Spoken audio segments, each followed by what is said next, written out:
Moby Dick, a novel written in 1851. A captain consumed by revenge, and a whale that became bigger than life itself. The legend of Moby Dick didn't appear out of nowhere. It arose from real shipwrecks, myths, legends, and monsters of the sea. Last episode, we got to know the sperm whale, a deep-diving, squid-fighting Leviathan. Stories of sperm whales used to haunt sailors, and they inspired one of the greatest novels ever written, and even appear in some pop culture. We're going to explore the legends and myths, from the Essex to Mocha Dick, to Moby Dick, also Monstro from Pinocchio, and even a prehistoric cousin of the sperm whale named the Leviathan. And before we get going, be sure to like and subscribe. It really helps out the show. We got a lot to get into, so let's do it.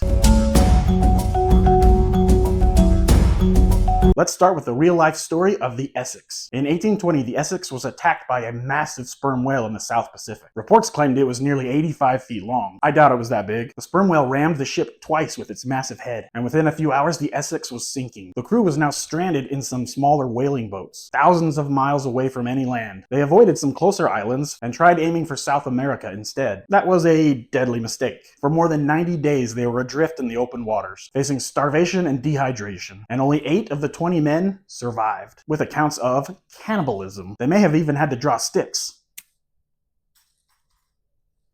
Whoever gets the short one. One survivor, Owen Chase, wrote a harrowing account of the story, and decades later, Herman Melville read that story. The image of a whale striking a ship was an inspiration for Moby Dick. Now there's another way less known sperm whale that became a legend in its own right. Off the coast of Chile in the early 1800s, sailors spoke of a massive white whale, and they named it Mocha Dick, named after some of the islands nearby. Not the best name, admittedly. Sounds like a bad coffee somebody might order. But Mocha Dick was nearly all white and covered in scars. He became legendary for fighting back against the whalers. Unlike most whales that fled, Mocha Dick charged the ships, sometimes escaping with dozens of harpoons stuck in its body. By some accounts, he survived over 100 encounters before finally being killed in the 1830s. His legend spread throughout the newspapers and into sailors' lore, the indestructible giant of the Pacific. Melville would have certainly known about these stories. A great white whale, scarred and battle-hardened, became the blueprint for the whale in Moby Dick. Now let's get to Moby Dick. In 1851, Herman Melville published Moby Dick, and it took years for it to become a hit. But today, it's one of the most famous novels ever written. At its core is Captain Ahab, a man consumed by revenge by the white whale that maimed him. But Moby Dick isn't just an animal in the story. He's a symbol of nature's power, of fate,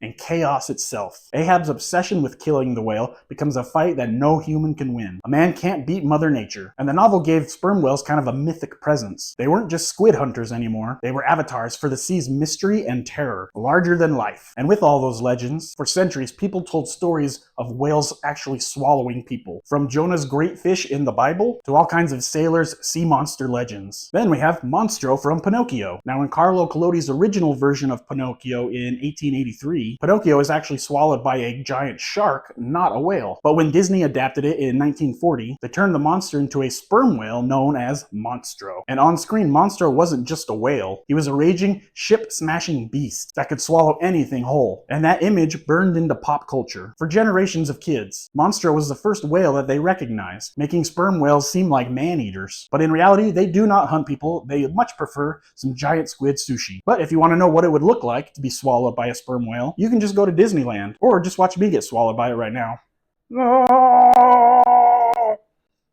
Now, for a long time, the word Leviathan meant sea monster. In the Bible, it was a dragon of the deep, a symbol of chaos. Then in the 1800s, sailors used it to actually describe really large whales, specifically sperm whales. And sperm whales were really sought after by the whalers because of all that spermaceti. That spermaceti would last twice as long as regular whale oil. And to them, the sperm whale was a real living, breathing Leviathan. But there was actually a prehistoric sperm whale. It was named Leviathan melvilli, named after both the biblical beast and Herman Melville. The Leviathan sperm whale lived around 9 million years ago. It was about the same size as today's sperm whales, but with 14-inch teeth on both jaws, the largest teeth of any predator known. And unlike modern squid-eating sperm whales, the Leviathan hunted more marine life, like other whales and sharks, anything it could sink its teeth into. And get this, it lived around the exact same time as the megalodon. So for a while, Earth's oceans held 2 giant apex monsters. Now that's a kaiju fight I would want to see. From the Essex and Mocha Dick to Melville's Moby Dick, Disney's Monstro, and even the prehistoric Leviathan, the sperm whale has always blurred the lines between fact